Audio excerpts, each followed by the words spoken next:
आव दिसतोय मला, पण आता काय करू त्याचं.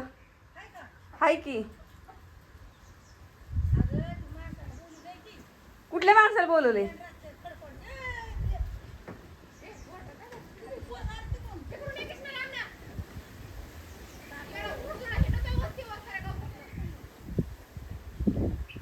बाहेर निघला बघा तिकडं. बाहेर आला तिकडं बाहेर. हा साप मला सकाळी पायरीजवळ पण दिसला होता. ह्यो साप मला सकाळी पायरीजवळ पण दिसला होता आमच्या. तर मंडळी नमस्कार, स्वागत आहे तुमचं आपल्या चॅनेलवर अजून एका नवीन व्हिडिओमध्ये. मी वर्षा राणी चौधरी, तुमची एक नवीन मैत्रीण आणि एक नवीन शेतकरी. तर साप गेलेला आहे, आता सर्पमित्राला बोलवलेलं आहे, तर येतील आणि घेऊन जातील. पण आता तुम्हाला स्टोरी सांगते. हे बघा, ही पायरी आहे ना, मी इथं व्हिडिओ कॉल करून इथं इथं बसली होती व्हिडिओ कॉल करून माझ्या भाचीबरोबर बोलत. म्हणजे मुलगी, भाऊजे आणि भाची, आम्ही सगळ्याजणी बोलत होतो. आणि इथं पायरीजवळ असा आला. ही पायरी लास्टची पायरी नाही, एकदम छोटीशी अशी एवढीच आहे उंचीला. तर तिच्यावर डोकं त्यांनी ठेवलं. तर मी व्हिडिओ कॉल करतच मी दाखवलं पोरीनं. म्हणलं व्हिडिओ कॉलवर लाईव्ह, म्हणलं ए पोरीनं लाईव्ह तुम्हाला साप दाखवते, थांबा जरा आपण बघूया आता. आणि नंतर तो हे बघा, ह्या झाडांमधून, तरी मी इथं गेल्या वर्षी माझी इथं झेंडूची झाडं होती. तर झेंडूची झाडं खूप मोठी मोठी झुडपं असतात. मग मला कुणीतरी असं सांगितलं होतं ना की झेंडूच्या झाडांखाली ना एचूकाट्याची भीती असती, कारण त्याची खूप झुडपं झालेली असतात. मग ती काढून टाक, अशी दारात ठेवू नको झेंडूची झाडं. बाकीची तुला उंच जाणारी झाडं ठेवायची तर ठेव, असं म्हणले होते. तर मी ती काढून टाकली बाबा. आम्ही 3च माणसं असतो, अण्णा आमचे, आम्ही दोघं तरी चप्पल घालून, चप्पल नाही तरी काय होणार आहे, पण तरी पण आम्ही दोघं जण वट्याच्या खाली उतरलं की चप्पल घालून. पण आमचं अण्णा तर आमचं म्हातारं बिन चपलीचंच फिरतं. आत्ता मळ्यात गेले तरी मळ्यात सुद्धा बिना चपलीचीच गेलते सकाळी. मग मी जाताना ओरडली, पण म्हणलं हे असं चालता म्हणून तुमच्या पायात काय पण काटे बिटे मोडतात सारखं. तर असो, मी ती झेंडूची झाडं जी होती ना, म्हणजे मखमलीची, ती काढून टाकली. खूप डेरेदार अशी झाली होती, खूप मोठी अशी अशी पूर्ण डेरेदार झाली होती ती झाडं. तर मी ती काढून टाकली. म्हणलं नको आपल्याला दरवाज्यात असले रिस्क घ्यायला. तर तो साप आहे ना असा, हे बघा, इथून ह्या पायरीपासून असा तो निघला. ती हे बघा, ह्या विटाच्या भिंतीकडून असाच गेला निघत, असाच गेला. ते कुठून गेला मी तुम्हाला दाखवते आता. इथून असाच गेला बरं का तो. आणि मी व्हिडिओ कॉलवर दाखवतच होती. आता तो कॉल रेकॉर्ड केलेला नाही, नाहीतर मी व्हिडिओ कॉल ह्याच्यात जोडला असता तो. तर इथूनही ना असा ह्या कचीवर चढला. ही डस्ट आहे आमची टाकलेली. ह्या डस्टमध्ये इथं माझे ससे बसलेले असतात. ससेंनी होल केलेत त्याच्यात. नाही तर तुम्ही म्हणाल की तिथं डस्टला एवढे होल पडलेत, त्याच्यात जाऊन बसत असेल तो. असं काही नाही, तिथं ससे बसलेले असतात, त्याच्यामुळे सशांनी हे होल केलेले आहेत. आतमध्ये घुसून बसत ना ससे. तर इथून ह्या उंबराच्या बुडातून असं तिथं गेला. ती टायर पडलाय ना, त्या टायरपासून आतमध्ये पवळीत घुसला. तर पवळीत घुसल्यावर मला असं वाटलं की ही पवळ आहे ना, पवळीमध्ये लई वेळा धामीन निघायची झाली.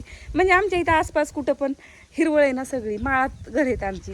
बघायची का हिरवळ? तुम्हाला दाखवते घराच्या कडेने कसली हिरवळ आहे.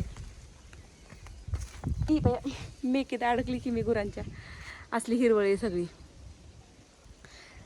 तर माळात घर आहेत आमची. मग बऱ्याच ठिकाणी कुणाच्या पण घरी असं निघतं. तर सगळेजण म्हणतात, प्रत्येक वेळेला आम्ही म्हणतो की धामीन आहे, धामीन आहे, धामीनच असं, धामीन फिरते, असं सगळे कुणीबी एकमेकांना म्हणतं. मग ते धीर देण्यासाठी असतं का कसं काय माहिती नाही.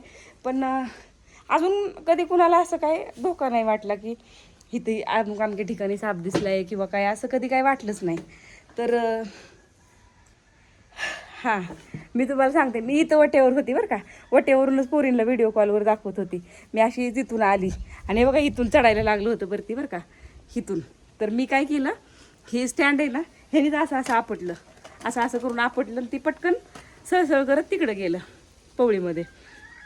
मग मी म्हणलं पवळीत गेले म्हणल्यावर धामीनच आहे नक्कीच, असं बोलून नंतर फोनवर बोलत बसली पोरींना फोनवर बोलत बसली.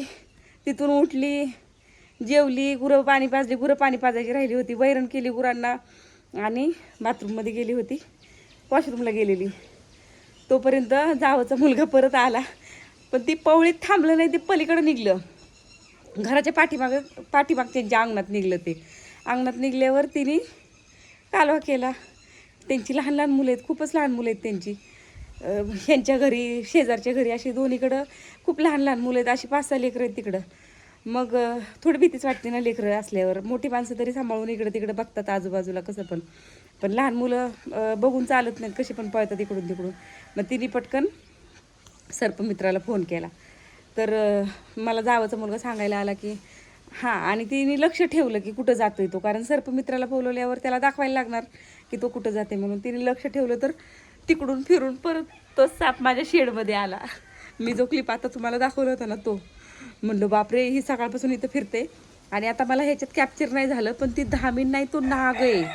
आणि मी कोणाला बोलली नाही की तो नाग आहे म्हणून, कारण घाबरतील अजून. सर्पमित्र येणार आहे, तो घेऊन जातीलच 100%. भावाचाच मुलगा आहे माझ्या तो, आणि तो 100% घेऊन जाणार. पण मी कोणाला बोलली नाही की तो नाग आहे म्हणून, कारण माझा व्हिडिओ त्यांनी फणा काढल्याच्या नंतर व्हिडिओ स्टार्ट झाला. ती पण मी घाबरून काढला व्हिडिओ. मला असं वाटलं होतं की फणा कॅप्चर होईल त्याचा, पण त्यांनी पटकन फणा खाली केला कोंबड्यांच्या कालव्यामुळं.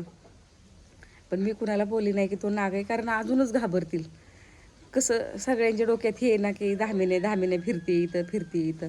पण सर्पमित्र पकडून नेईल काय त्याचं टेन्शन नाही, पण परत अजून भीती राहणार ना की नागच आहे तिथं, इथं नाग फिरतोय बरेच ठिकाणी. आणि हो, इथं एक दिसलंय करायचं वर, तिकडं बारकं किरडू दिसलं होतं एक जणीच्या घराच्या पवळीमध्ये.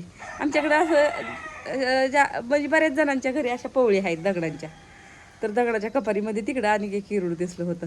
तर अशी आजची स्टोरी सापाची आहे.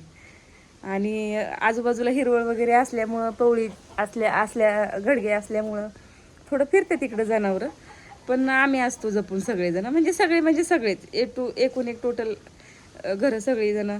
काल तर एक जणांनी तिकडं औषध फवारले, एक पंप फवारलाय त्यांनी की जेणेकरून गवत मरून जावावं, एचुकाट्याची भीती असते म्हणून. प्रत्येकजण तेवढी दक्षता घेतो. नाही तर तुम्ही म्हणाल की तोंड घेऊन सांगती, त्याच्यावर काहीतरी उपाय करा, असं काही नाही. करतात उपाय. आजूबाजूचं गवत वगैरे जाळतात. आपण ज्याला वेळ मिळतो, लय घराला चिटकून असेल गवत, उपटून काढतात. पण आता अख्खे माळातलं तर आपण काढू शकत नाही ना. तर असो, नाहीतर मी क्लिप जोडली म्हणलं त्याचं स्पष्टीकरण दिलं नाही म्हणाल सगळेजण. नंतर ते आलते बरं का सर्पमित्र, आणि पाठीमागं गेलेला तिकडंच पकडला त्याला. मी काय तिकडचं व्हिडिओ वगैरे घेतला नाही, कारण लोकांच्या दरवाज्यामध्ये जाऊन असे बाहेरच्या माणसांचे शूट घ्यायचे बरोबर नाही वाटत. कुणाला आवडतं कुणाला नाही आवडत. मी तिकडे गेली पण नाही नंतर. तर असो, कोंबड्या कुत्री पण असावी लागतात घरामध्ये. आणि कोंबड्यांचाही फायदा आहे बघा. कुठं असं असलं नाही चुकाटा की कोंबड्या सावध करतात बरं का, वरडून. आणि मग नंतर मी माझं दळण करायच्या तयारीला लागली. मी 2 दिवसापूर्वी म्हणली होती ज्वारीचं गव्हाचं दळण करायचे, पण गव्हाचं दळून आणलं म्हणून ज्वारीचं दळण गळटलं. आणि मी पहिलं उपणून घेत असते. उपणून घेतलं ना, हे सगळं ज्वारीचं फुलकट पुढं निघून जातं. आणि त्याच्याबरोबर किचकट ज्वारी पण निघते बरं का, एवढी तेवढी, पण ती येते कोंबड्यांच्या कामाला. तर कोंबड्यांचा आणि ह्याचा आत्ता व्यवसाय झाला बघा. तो आता तो व्यवसाय जास्त पुढं आला. पहिलं तर आमच्या आजी वगैरे घरापुरत्याच कोंबड्या पाळायचे. 10-12 कोंबड्या असायच्या प्रत्येक घराच्या समोर. 10-12 कोंबड्या असायच्या घरात. आपलं दुधाचं बी अंड्याचं बी भागून जात होतं. म्हणजे ही दूध व्यवसाय, कुक्कुटपालन हे आता जास्त ट्रेनिंगला व्यवसाय आले. नाहीतर पहिलं तर गाई आणि म्हशी घरी दूध खाण्यापुरत्या असायच्या, आणि कोंबड्या अंडी खाण्यापुरत्या, किंवा कधी कुणी पाहुणा रावळा आला तर कोंबडा कापायपुरतं, असा त्याचा विषय असायचा बघा. फोलकट पुढं निघून गेल्यावर अशी स्वच्छ ज्वारी आपल्याला बघायला मिळते. आणि ती फोलकट मध्ये असेल ना, तर त्याच्याने ज्वारी चांगली निघत नाही. तर असो, मी काही जणांच्या कुक्कुटपालनवाल्यांच्या हे परत शेळीपालनवाल्यांच्या व्यवसायाखाली कमेंट वाचलेले बरं का. कधीतरी अशा वाचलेल्या होत्या की काय तुमचा फायदा, तुम्ही मांस विक्री करता. पण आता तो व्यवसायाचं रूप त्याला आत्ता दिलं गेलेलं आहे. पण मग मांस विक्री करता तर असे आता आम्ही ह्या कोंबड्या वगैरे पाळतो. तर मी स्वतः शाकाहारी, माझ्या घरातले आहेत बरं का मांसाहारी. पण यांचा फायदा बघा ना, आता असं काडी कचरा निघलेला दळणांमधला, आपलं खरकटं मरकटं, ती पण खाऊन त्या पण जगून निघतात. 4-2 अंडी निघलेली आपल्या घरात पण उपयोगी येतात.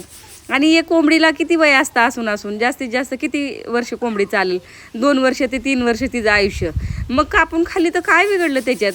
तर ते जरा शहरी लोक आहेत ना, ज्यांना अजिबातच गावाकडचं काही नॉलेजच नाही, ज्यांचं गावाशी लांबपर्यंत संबंध नाही, किंवा जे आता कुठं बुवाबाजी करायला लागलेले, ते असलं प्रवचन देतात. बोलावं भरपूर वाटतं असल्या विषयांवर, पण काय करायचं, तो आपला विषय नाही, आपलं कंटेंट नाही, म्हणून कधी कमेंट पण करत नाही मी. मला नाही एखादी कमेंट पटली तरी पण मी नाही कधी कमेंट करत त्यांना रिप्लाय म्हणून. तर असो, ज्वारीचं दळण केलेलं आहे आणि आज शेळ्या दिलेल्या आहेत मळ्यात नेऊन बांधून अण्णा मळ्यात गिरीगोल काढतात आहेत. अण्णा स्वतः म्हणले की शेळ्या घे बांधायला मळ्यात. तर मी त्यांना म्हणलं नको, तुम्ही देता सोडून, परत मग येतात कोंबड्या त्या शेळ्या घरी पळत. तर म्हणले नाही, मी हाय आज मळ्यातच बसतोय, तू ये बांधून. मग मी बांधून आली होती ना, अण्णांचं मळ्यात चालले. शेळ्या बी आहेत चरून निघतात आहे आणि गवत पण निघते हळूहळू आणि माझी पण घरची कामं होत आहेत. तर 2 पायल्या दळण करायला घेतलेले मी आज.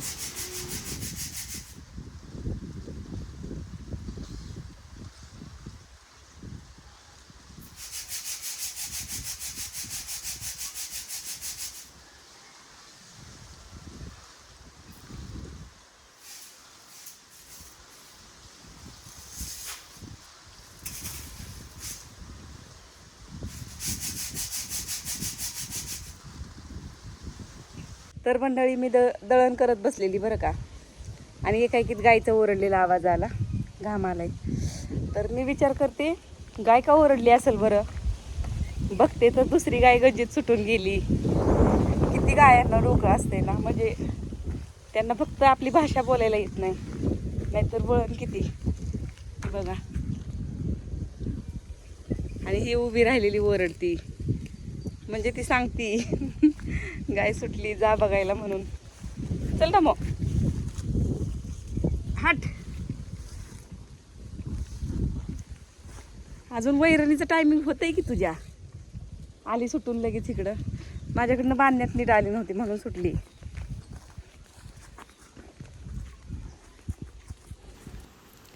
आणि इकडे मी दळणासाठी पिशव्या धुवून ठेवल्या होत्या सकाळी. खताच्या पिशव्या ह्या रिकाम्या झालेल्या होत्या. 2 म्हणलं 2 दळणांना सोबत द्यायला, माझ्याकडे 2 दळणं एकत्र द्यायला पिशवीच नाही. पण लोचा असा झाला, धुतल्यानंतर मला समजलं ह्या पिशवीला आहे होल. मग आता ही झाली रिजेक्ट. होईल काय पण ठेवायला, पण ही आहे चांगली. तर आजचं तरी भागले ज्वारी ठेवायचं. आणि गव्हाला आधीची आहे, पण मला वाटलं होतं रेशनच्या मालासाठी ती पिशवी वापरावी आणि ह्या 2 होतील 2 दळणांसाठी. तर मंडळी, बघितलं का आमचं अन्न बिन चपलीचं. चप्पल घालाय काय झालं, येत नाही. गवत काढले मळ्यात, शेळ्या पण मळ्यात बांधून ठेवल्या होत्या आज आणून, आणि मी चालली गवत आणायला आता.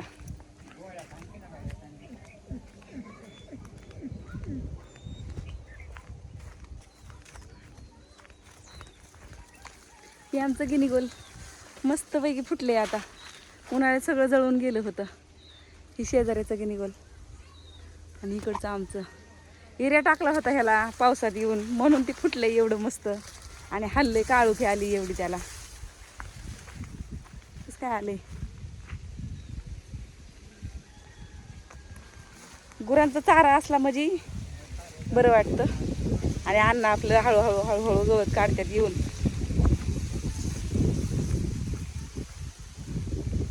सगळं मोकळं करत आणलं की मुद्द्याने आमच्या.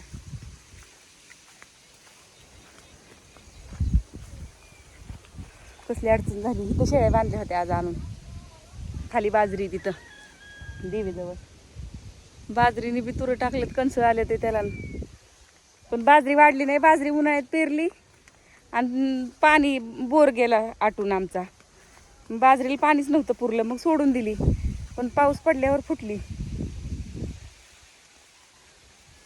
चला गवत बांधते, नंतर बोलू. थोडंच आणलं, तडुकलंय बारीक आहे, तडपत बसलं नसतं म्हणून थोडं घेऊन आली. बारकं गटुडं बांधून अजून खेलपाटा करते की.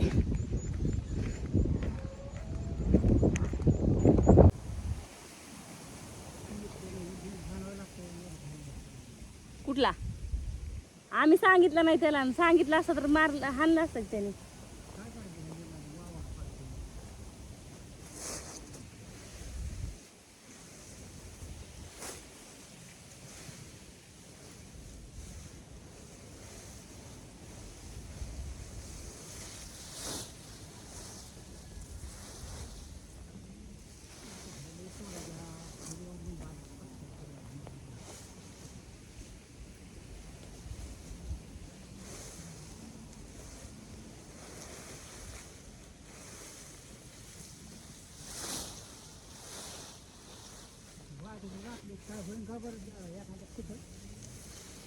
काय पाखरं येऊन देत असतात बाई. आधी केली ती येऊन दिली ती का?